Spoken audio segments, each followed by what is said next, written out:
Ang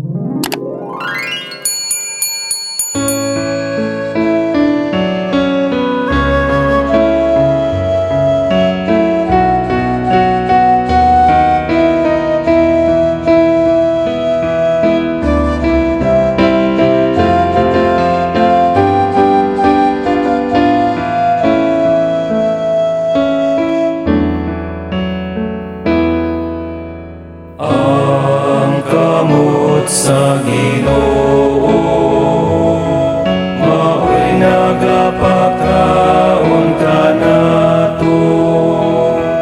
Iyang gitabaw ang tanan natong mga kinahanglan.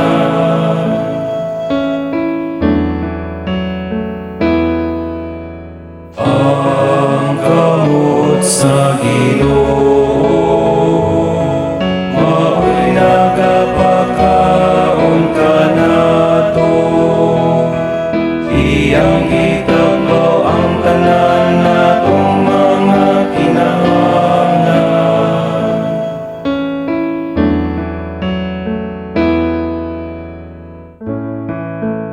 Papasalamata kanimo ang tananong mga buhat o Ginoo. Ug padayga kanimo ang tanan nga nagatuo kanimo. Pasultiha sila bahin sa imaya sa imong gingharian. Ug pasuginla sila sa imong gahom.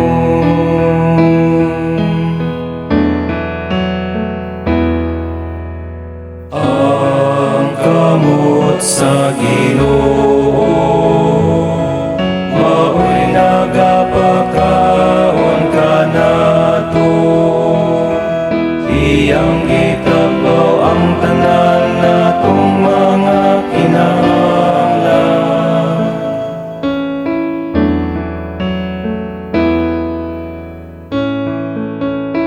Ang mata sa tanan nagatan-aw nga malaumon kanimo. Ug yatagan mo sila sa ilang kalanon sa husto nga panahon. Gibukhad mo ang imong kamot. Gitagbaw mo ang tinguha sa tanang buhi.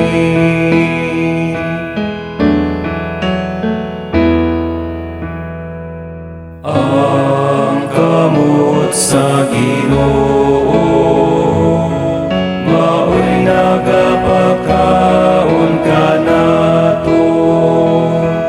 Iyang gitagbaw ang tanan natong mga kinahanglan.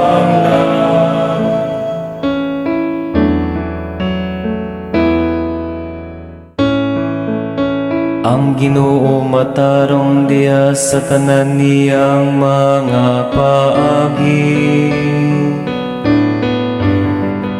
Ug balaan niya sa tanan niyang mga buhat. Ang Ginoo haduol sa tanan nga nagasangpit kaniya. Sa tanan nga nagasangpit kaniya diya sa kamatuoran.